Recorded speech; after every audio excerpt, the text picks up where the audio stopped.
C'est la course contre la montre, place au rangement, quelques tests en régie aussi, la grande salle est presque prête pour accueillir les premiers spectateurs. On est en retard, comme d'habitude, comme toujours, mais on sera quand même prêt à 19 h. Il y a 3 ans, cet ancien cinéma de quartier était en ruine. C'était sans compter un grain de folie, un projet un peu fou. Ça s'est fait parce qu'on cherchait un nouvel endroit, parce que le musée est assez petit, le musée d'art fantastique, donc je suis le conservateur, est assez petit, donc on cherchait un endroit un peu plus grand et plus oxygéné, plus ouvert que le musée, et plus ouvert à tout le monde, parce que le musée est très concentré fantastique, mais un peu gore, tandis qu'ici, on veut le fantastique merveilleux, le fantastique imaginaire. Et c'est là que débarque l'univers de Jules Verne, ses aventures, ses voyages, sa machinerie fantastique, et tout ça va prendre vie sur cette grande scène. Comme c'est un ancien cinéma, on va essayer de garder cette image de cinéma, mais on va pas faire un cinéma, ça va être plutôt un cinéma cabaret.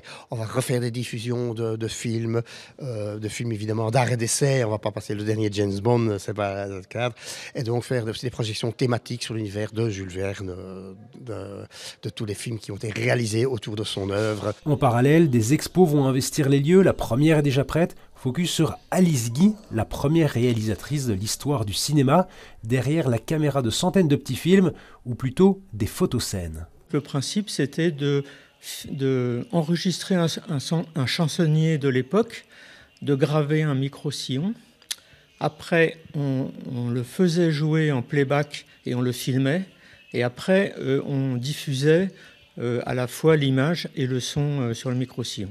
Donc c'était les premières projections sonores avant le cinéma parlant. Une plongée dans un passé qui suscite plus que jamais la passion pour l'avenir. En tout cas, d'autres expos temporaires sont prévus pour les prochains mois.